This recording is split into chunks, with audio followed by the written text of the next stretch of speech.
Happy Friday and welcome back to Career Launch Live. I am your host, Catherine McCord, and I could not be more excited about today's guest. This lady cracks me up, gets me thinking, and I enjoy speaking to her every single time. So I can't wait to just dive right into today's episode of What the Fucketycluck is Up with Resumes. So let's go ahead and bring her on, Miss.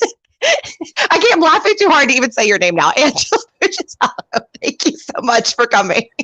Thank you so much for having me. I'm really excited. And I know based on our last conversation we had when you're on my podcast, I know this will just be just a delight for everyone. So. It will be glorious. That's been voted one of my best. I've had so many people come back to me and talk about that interview. And I'm like, yeah, she rocked it. She really made a great conversation happen. So first of all, real quick, tell everybody about yourself and all of your awesomeness.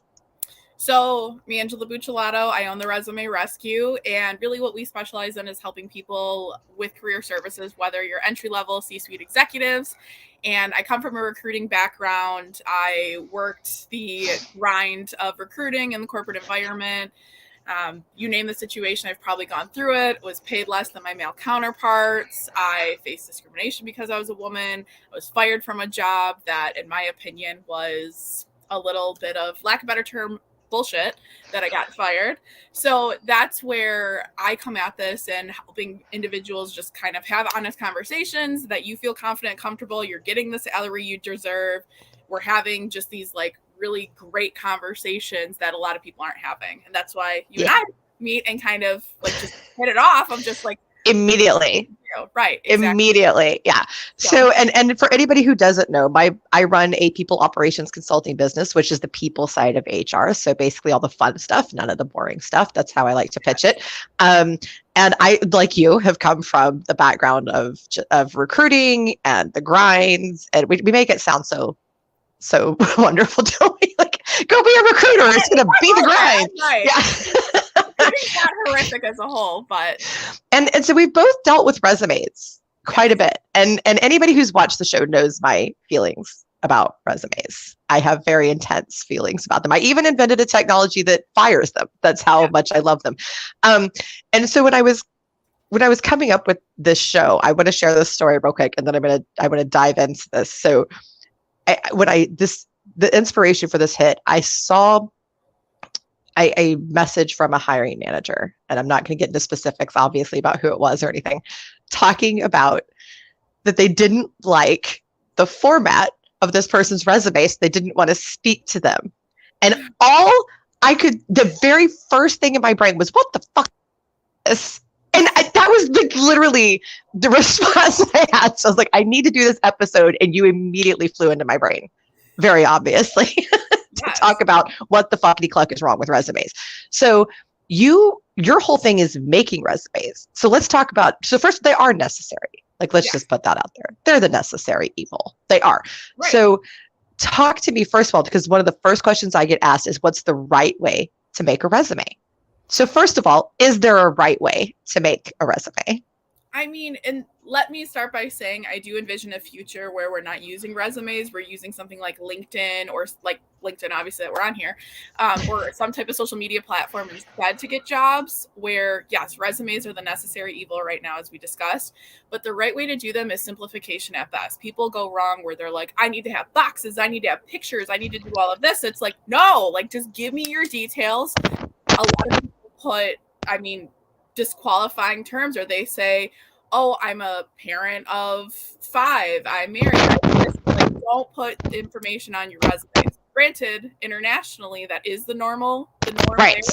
We're talking about in the U.S., to be very clear, / Canada. In the United States, exactly. But it's simplification at best, and it's just get to the point and be result oriented. So I say looking for a job as a whole is like dating, where you don't want to word vomit everything on there and it's 10 pages, you're going to scare the person away, but you want to be enticing enough that they want to come back for more.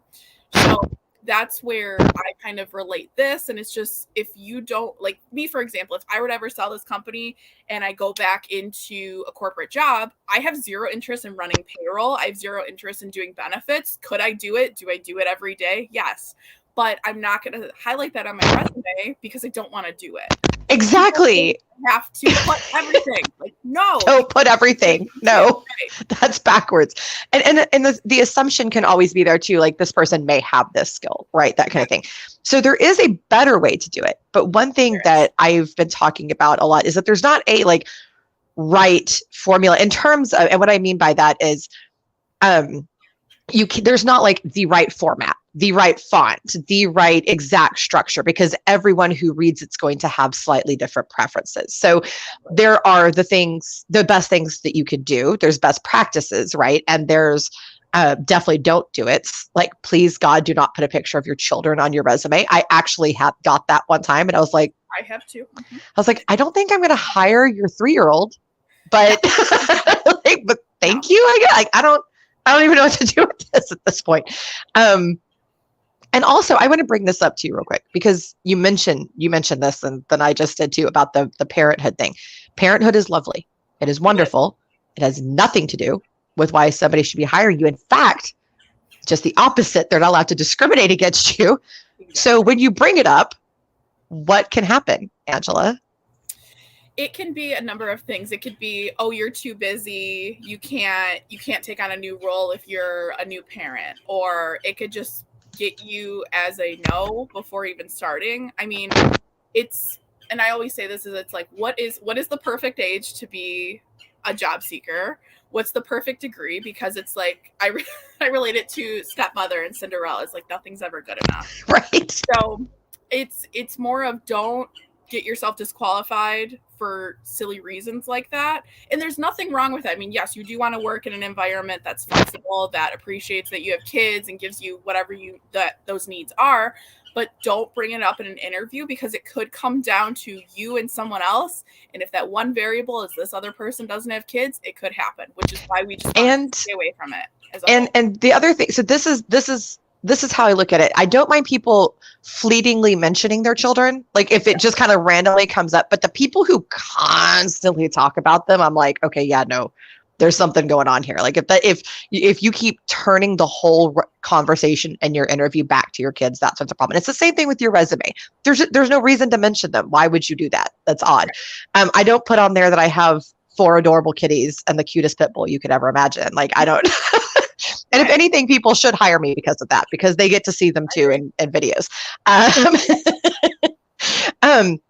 But anyway, so I want to, so resumes, you hear a lot about this, ATS friendly and all this. And one of the myths that I like to bust is that a lot of the newer ATSs do not have enough filters on them to kick your resume out, unless you've done something weird, like built it in like a graphic design type tool, or Excel. If it can't read it, yes, it will kick it out. But if it's in Word or PDF, you're making it through. And like 95% of the ATSs that are out there right now.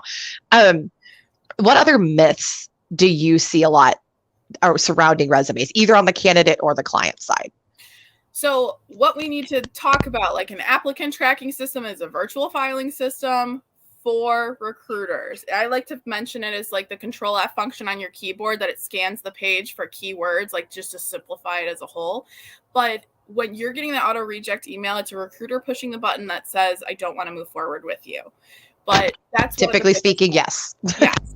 And some of them, I mean, if the job closes, you could get that reject email. There's like a lot of things. It's not necessarily a robot or whatever craziness people are saying it is now. An ATS friendly format is, like we talked about, is just simple. So it's not boxy, it's not in Excel, it's not in Adobe, it's not in Pages, it's in Microsoft Word, or it's a PDF, and that's what it is. So where people say like, oh, I could get your resume past the ATS, they don't know what they're talking about, because it's not it's not a game. You can't beat the No. You can read a job description and you can pull out key terms to put on your resume and make it ATS friendly, if we want to relate it that way. But it's not a one size fits all. What you're hiring for of an administrative assistant and what I'm hiring for as an administrative assistant may not be the same thing. So read the job description, know the tools, change your resume accordingly. But people that try to sell you on, I could get you past an ATS, are just bullshitting you and using those terms. Well, I mean, I can get you past an ATS too. Yeah. By telling you to have it on PDF or Word. Like that's Right. Oh, and don't put pictures. I will say that too. Don't put pictures because there are some of them that cannot read pictures. So so don't put pictures either. And don't get cute. Don't do everything in tables and all that. No. Just very simple resume. I think that's one thing that a lot of people miss. Simple is, and you hit on it earlier, you said it, simple is best, right? Just the things that you actually want them to know most about you, period. Right. Period. That's like, it. And don't do strange things. Like I've seen one of my favorites, all-time favorites, is that for a while, and I don't know where this trend started, but luckily it went away very quickly. I kept seeing cursive looking writing on resumes. And I was like, no. No cursive. Simple. Yes. Minimum, if any, italics, because some people actually have trouble reading them. So very minimal italics. And don't make your font big. So I have to squint to read it. So like, and you don't do strange things. So like we said, don't put pictures of your kids. That's weird. Don't put cursive writing. And then some of the things that I've also seen though is that always cracks me up is like the weird uses of color. So some color is good, right? I'm all for some color, but I've seen like rainbow resumes and I'm like, I can't even hardly read this because there's so much color. It's like neon. It's distracting. I mean, funny enough, I always say send it to someone that is a good enough person to tell you honestly what their thoughts are. But when I do free consultations, I don't open the resume until the second I get on the call. So you get my immediate gut reaction. And love it. I'm having a hard time, like, where is your information? Where is your skill set? I'm not going to hire you. I mean, I have 2 psychology degrees, which is always my big joke that I'm a career therapist, but it does help. It helps of like, how am I feeling about this resume? How am I feeling about your experience? And if that's not great, then you're very much not. Then it's bad. Oh, and I want to hit on that. So you talked about feelings. So yes, all about feelings. Just like when you buy a house, and every realtor will tell you this, that buying a house is emotional, right? It is not practical. And if you've ever watched House Hunters, you know that too. So which I'm a huge fan. And it's the same thing with hiring. And it should be more logical. So I'm please understand, folks, I am not making the argument that this is acceptable, but it's very true. Hiring is an emotional decision. It is. People are full of emotions, and whatever their emotion is about this situation, then that's how they're going to respond. Most people. Now, I know a few exceptions. This is why I make a very strong argument that people with autism are the best recruiters, because they tend to be a lot better at focusing on what actually matters. But it is true. It's very emotional. So how do you get those emotions out, right? Like, how do you get those feelings to be what you want them to be? Those little warm and fuzzy feel goods. Well, it's not the cutesy stuff. Let me tell you that real quick, because I've seen a bunch of that. And if your resume is cute, unless you're like a preschool teacher or a graphic designer, yep. Yeah, it's not acceptable. Like if you're somewhere in marketing, fine, or graphic or art or anything like that, an illustrator or anything like that, you're fine. Outside of the creatives, cute should not be that's the wrong sentiment. No, I mean, know your audience. So if I don't want someone that's like a financial analyst, yes, you could have communication skills, or an actuary. You're mostly behind the scenes. You're not someone that's like communicating with clients day to day. I want more of your skills. Like, get to the point. Do you have these certifications I need? Do you have this? I don't want a excellent communicator and institute this type of environment. If you're in HR, communications, yes, do that. But it's all about reading the audience too, or just. And I tell people those skills do not go at the top anyway. Excellent communicator. First of all, that's so relative. Right. Like relative. Are you an excellent communicator compared to a 2-year-old? Right. Like, are you an excellent communicator compared to a 2-year-old, or are you an excellent communicator like in the professional world? I don't know what that means. So, so put the hard facts. I always tell people, put things that are quantifiable first, if you can. Successes, all that kind of thing. Start with your successes. I'm like, always start with your successes. Be impressive. If you have a lot of certifications, maybe put that stuff at the very, very top. Don't make them look for it. Don't make them dig. And that's stuff, right? Like, don't make people dig, right? But here's what gets me with resumes. Here's what just slays me is somehow even the most well-done resumes do not capture the human properly. Mm-hmm. Right. They don't. They just don't.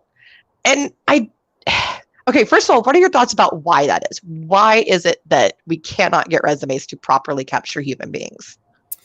I think there's a few things, not to toot my own horn here, but a lot of, if you hire a resume writer, sometimes it's all like, fill out this questionnaire, we'll just do it, done. And it's like same cyclical details on every resume. And it's like, no, you need to talk more about your experience. So I've even encouraged clients, talk about things you even know personally. I'm not saying hobbies, and I'm not saying what you do outside of a work setting, but for example, on my resume, I'm a part of a lot of networking groups, and I am very much someone that I'm a little on the insane side. We talked about our extroversion. I scored 99 percentile extroversion. So your girl likes to talk, obviously, but I would put that on my resume that I lead multiple networking groups. I'm in a lot, like I really am someone, like I am a connector. You need someone. I'm the old school Italian that's like, I got a guy, I got someone that can help you out.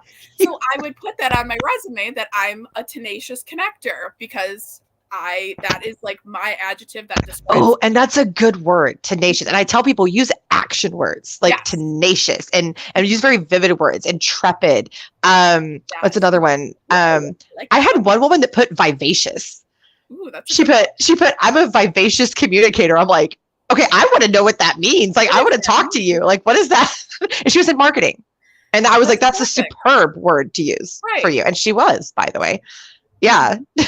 Don't put sexy, by the way. Oh, no. I've seen that on there. Too. If your email's inappropriate, please. Oh, that was the best. We did this in this fun little side tangent, but change your email, because when we worked in recruiting, we do this thing where we had an inappropriate email, we repeat it back, and the whole pit of recruiters would just start laughing, because it's like, you can't do this. Like, think logically through this. But what's your favorite? Let's do this. What's your favorite email? I forgot what it was. It was my first recruiting job out of college, but it was like sexy mommy something. Like, it was bad. Like, I'm hiring you for a government job, and this is what. Oh no! I think Pimp Daddy Playa 69 was my favorite. Oh, that might take the cake. I forget, and it's so funny because you're like the third person we were having this conversation with this week, but it's crazy to me. But back to what we were talking about of explaining like who you are on your resume. You don't have to have an old school format. If a pop of color works for you, that's okay. I mean, I've done resumes where and it actually was someone in marketing. One of my favorite clients I've worked with, she was so awesome. She had her own like brunch club she did on the side. She has like just a really empowering person. I'm like, you can't have this resume is not you. Like, you are so awesome, and this does not scream to it. But because she had her own business, she's looking for more consulting work. I'm very much like, I use who you are as a person and write it. So I love that. I put bright purple on her resume. Would I ever do that to everyone else? No. But because it's based on the person. Matched her personality, matched what she was getting into, and it worked. And she did ultimately get the job she wanted. But it's a call there. I'm like, we need to talk about this. You know, if you have passion projects on the side, I mean, the resume rescue is my side project, and I think we've talked about this before, but this is my cute little side hustle I did because I realized nobody knows what I'm talking about. It's and true. I never put it on anything. But now, I mean, now I've been doing this 5 years now. It's like, yeah, I should have started talking about it even in the baby stages so people can follow along and just like feel awesome. And it's a conversation starter. I mean, it is. And it's cool. And resume rescue, I like that because that's what it is. It's like you get these resumes and you're like, what the flip is this? And then you talk to the person. Now I'm going to toot my own horn on this. I am really good at knowing who I should be speaking to. I can tell. You can send me the most crappy resume and known to man, and I will still see that I need to be speaking with you. But then it makes me so sad because I stop and think, how many opportunities have they missed because they couldn't represent themselves the best possible way on this little piece of paper, right? And so it is important, as flipping frustrating as they are, and believe me, both sides of the desk get frustrated, okay? Especially recruiters, because I have hiring managers, and I know you had this experience too, Angela, we've talked about it, where they will reject somebody based on the format of a resume, which is flipping stupid. We have, it's just idiotic. And they'll, say, oh, I don't like this, they don't have this title. Well, that's stupid too. Titles are dumb. So, and I've given this tip, and I'm very curious on this because that's been one that's really ruined a lot of great candidates, great hiring systems for me, because I had people that should have been hired, but they didn't have a certain title, but they'd done all the stuff. They'd done the job, but they didn't have the title. I have actually told those very unique people, just don't put job titles on there. Put the company and then and like the dates, and then, or, whatever, and then just put what you did. Just don't have, I said, or change your title, or change it to what it should have been. Like this is what my title should have been. It doesn't matter. You're not going to not get hired because you altered the title on your resume. That's my thought. What is your thought? So I don't like to eliminate titles as a whole, because when I recruited, it was like, oh, did you just not fill out your resume? Or that was when we had more functional resumes, like 5 years ago. That was fine to do. But now that we're seeing, we want job titles, but change them. I live in Michigan. No hate to Ford. Ford gives people the dumbest titles sometimes. Yes. Like, Bank of America is another one. Yes. It's just like, what does this mean? And it's the issue where people are like, I don't know about changing it. It's not to say if you're an entry-level sales associate and then you put VP of sales. Yeah, don't do that. No. But if it comes down to like recruiting, technical recruiter, defense recruiter, like recruiting coordinator, it's all the same, but each person calls it something different. So if that also kind of goes into like getting past an ATS, is you put the title for the position you're applying for that you're a perfect fit. It's going to say, oh, look, technical recruiter. I'm hiring a technical recruiter. Match made in heaven. And I will say, for the ones with matching software, yes, that's huge. Also, just for the humans who all they know how to do, because sometimes the recruiters, right, there's different kinds of recruiters. There's what I call phone jockeys, okay, where all they know how to do is read job titles, do like a 2-second interview, and then pass you on. It's not actual real recruiting in my. I feel like that should be called something else. But then you have the more professional recruiters that will really dig in. But a lot of times, unfortunately, you're having to get through the phone jockeys, right? Just the churn and burns. That's also another term I use for them, the churn and burns. So those job titles matter. And I've had people say, "Oh, I'm being dishonest." No, you're not. You're still describing. A job title is supposed to describe what you're doing. If you're describing what you're doing, then you're being honest. Right. So just do that. Like, don't say, if you were a salesperson, don't say I was an IT developer. Like, that's lying. Okay. But big difference. But you can definitely augment to make it make more sense. So you want to highlight yourself. I love that you talked about that. You want to bring out your personality, right? So I am bold, opinionated, loud, and I move like a flippin' freight train when I have a project. And I tell people, like, I am not for everyone. I knew that back in the day. Like, I was like, I go 90-0, and that can really, really be a lot for people. It can be super extra for some people. So, and it is what it is. So I do make sure that comes across when I talk to potential clients, because that's my resume now, right? I have a resume that I send to potential clients, right? It's more my LinkedIn profile, but it's basically the same thing. And I make sure that comes across. So what are some other ways that you bring those parts of you out that you really need to communicate? This is who I am, and this is what you're getting. I think a lot of this, and I love that you just brought this up, because anyone listening, it's like, do you like everyone? No. Why do you care if everyone likes you? So it's back in I don't want to say back in the day, but a few years ago, it was like, I hope. Are you making us old? Are you making us old? right now, like back in the day. Back in the day, you know.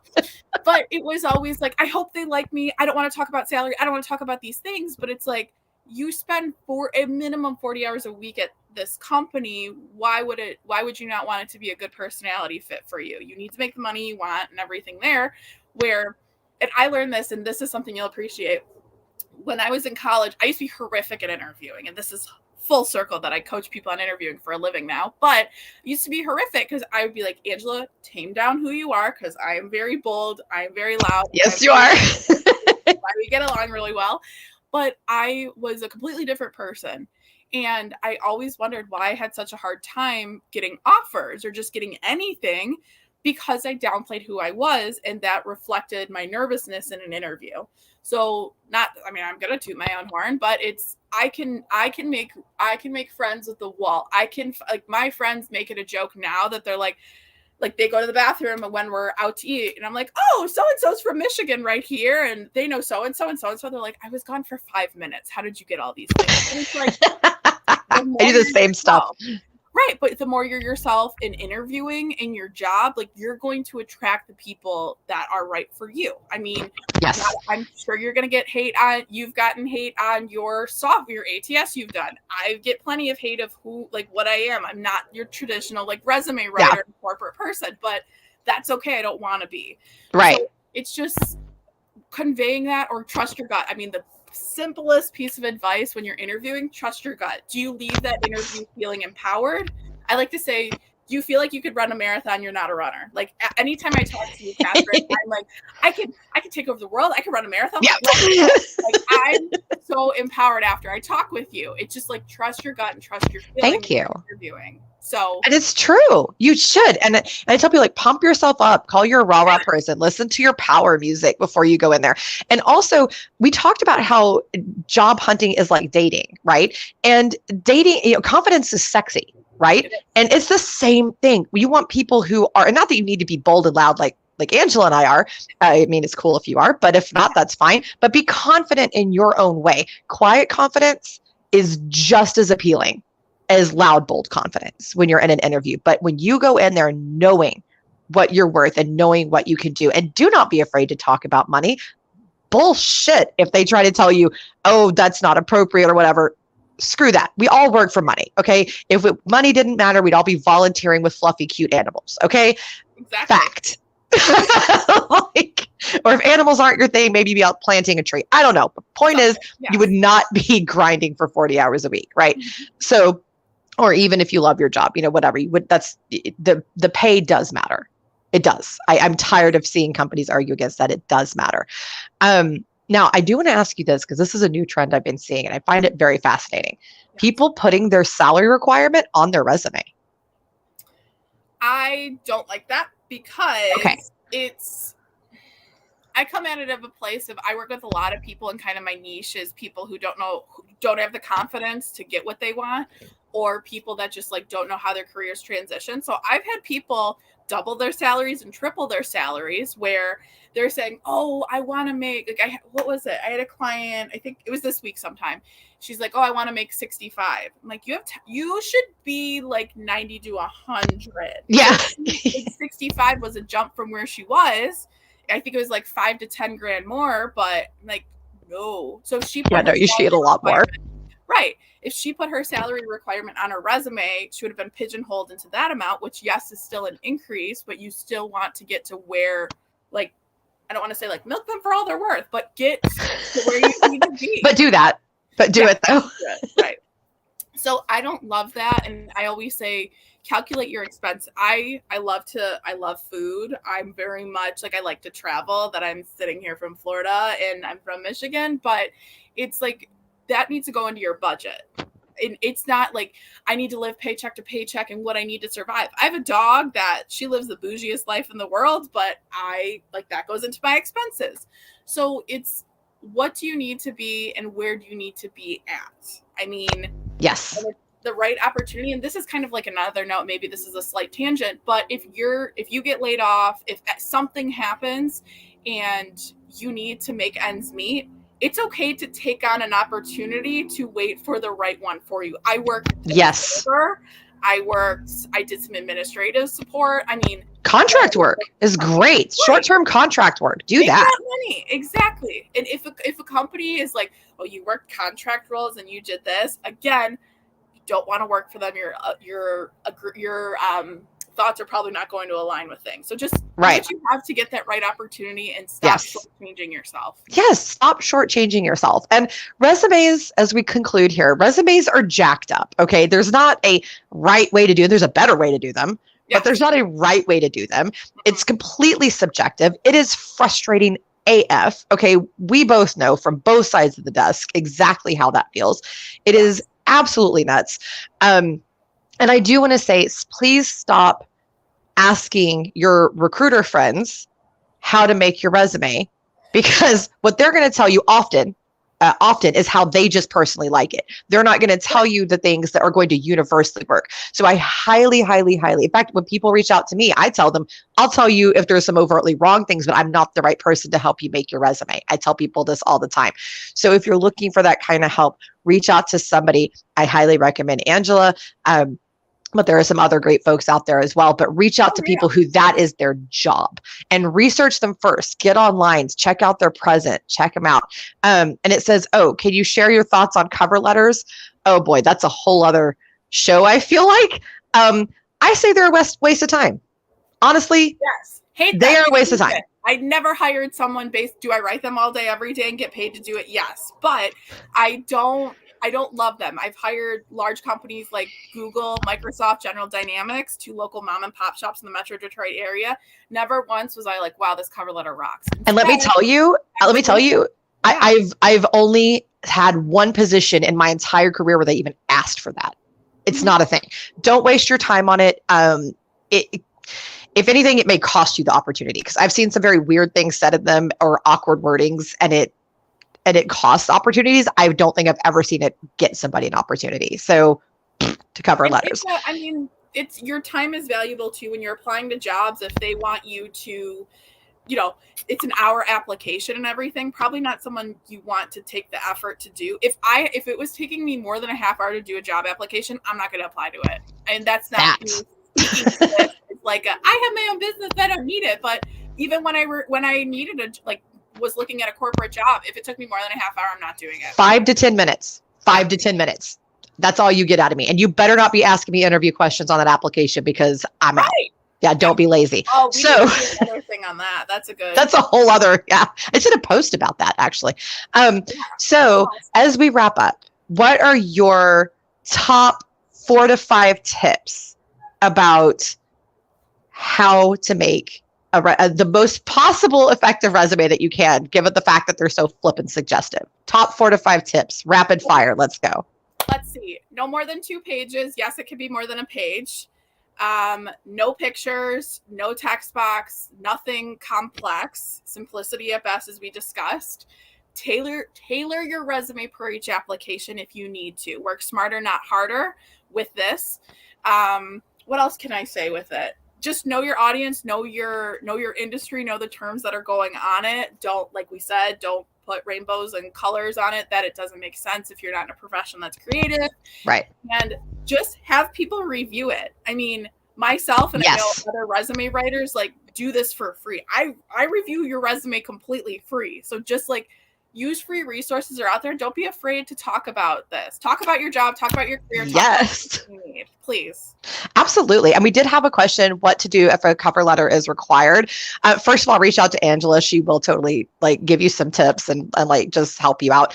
But I will tell you, keep it about your motivation and about what drew you to that specific job. That's the thing with cover letters, is that they need to be specific. You can't really use a general one. So it needs to be about your motivation and what drew you to that job. And it needs to be concise, no more than 2 paragraphs. I'd say half a page at most. Very, very simple and professional. But reach out to Angela for some more tips on that. Thank you all so very much for joining us. We are at the end of the show.